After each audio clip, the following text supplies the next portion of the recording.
First love తల్లిదండ్రులదని ఇప్పటికైనా అర్థం చేసుకోండి. ఓళ్ళు ఈళ్ళు మధ్యలో వస్తారు. సెకండ్ లవ్ ఎవరు తెలుసా? చేసుకున్న మొగింది. ఫస్ట్ లవ్ తల్లిదండ్రులది. సెకండ్ లవ్ చేసుకున్న మొగింది. నడమంతలో చిన్నోళ్ళంతా నల్లి పూసలే. అర్థమైందా? ఇప్పటికైనా మొగుళ్ళని చంపే ఆడోళ్ళు ఈ సినిమా పక్కా చూడ. అన్న చెన్నై లవ్ స్టోరీ సినిమా చూసారా? మీకు ఎలా అనిపించింది?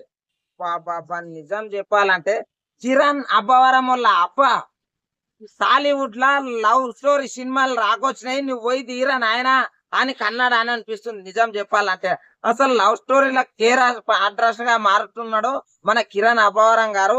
ఇంకొకటి ఈ సినిమాలో సచిన పిన్యకు స్వర్గం చూపించిండ్రు అని అనుకోండి. నిజం చెప్పాలంటే ఆత్మ వచ్చి లవ్ చేయడం ఏమైందంటే, నిజం చెప్పాలంటే అసలు లేడీస్ ఇంతకు ముందు ఎవరైనా సరే బాయ్సే దేవదాసులు అయ్యేటోళ్ళు మందు తాగకుండా, ఇప్పుడు లేడీస్ అవుతున్నారు అంటే అది చూడాలని నాకు చాలా కోరిక ఉండే.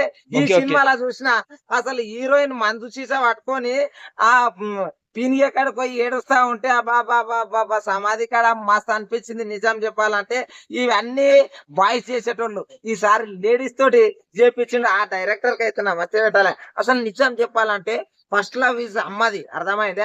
అందరు అనుకుంటారు ఫస్ట్ లవ్ అంటే ఇగో నా లవర్ ఓడుండి, నా లవర్ గీడుండి, ఇవి కాదు ఇంపార్టెంట్. ఫస్ట్ లవ్ తల్లిదండ్రులదని ఇప్పటికైనా అర్థం చేసుకోండి. ఓళ్ళు ఇల్లు మధ్యలో వస్తారు. సెకండ్ లవ్ ఎవరు తెలుసా? చేసుకున్న మొగింది. ఫస్ట్ లవ్ తల్లిదండ్రులది. సెకండ్ లవ్ చేసుకున్న మొగింది.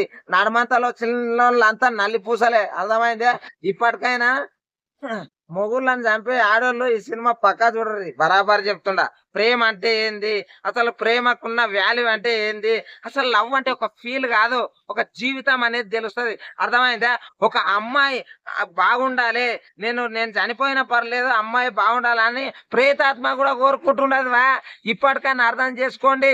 లవ్ అంటే ఒక ఫీల్ కాదు, ఒక లైఫ్. అర్థమైందే? ఆ లైఫ్ బాగుండాలంటే ఎనీ టైం అద్భుతంగా జీవించాలి. అందరు బాగుండాలని జీవించాలి. కొంతమంది అరే అమ్మ నా లవర్ అక్కడవా ఇక్కడవా అని ఏసులేస్తురా, తప్పయా. ఇప్పటికైనా మారండి. సరేనా? జై హింద్.